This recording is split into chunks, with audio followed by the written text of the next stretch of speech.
užklausų sudarymas.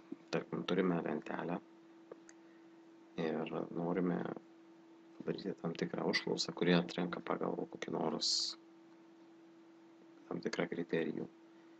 Taigi spaudžiame, einame į Create skiltį, tada į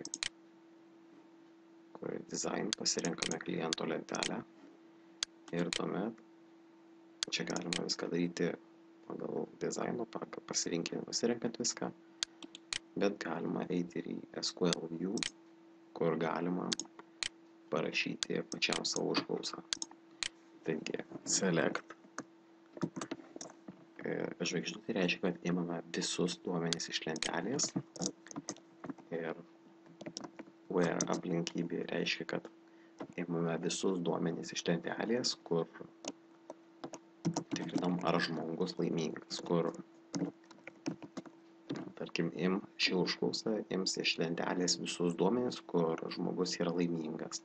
Spaudžiame Run ir štai išrenka iš visos lentelės, visa lentelė yra 3 žmonės, jos rezultatas yra, kad yra 2 įrašai, kur žmogus yra laimingas.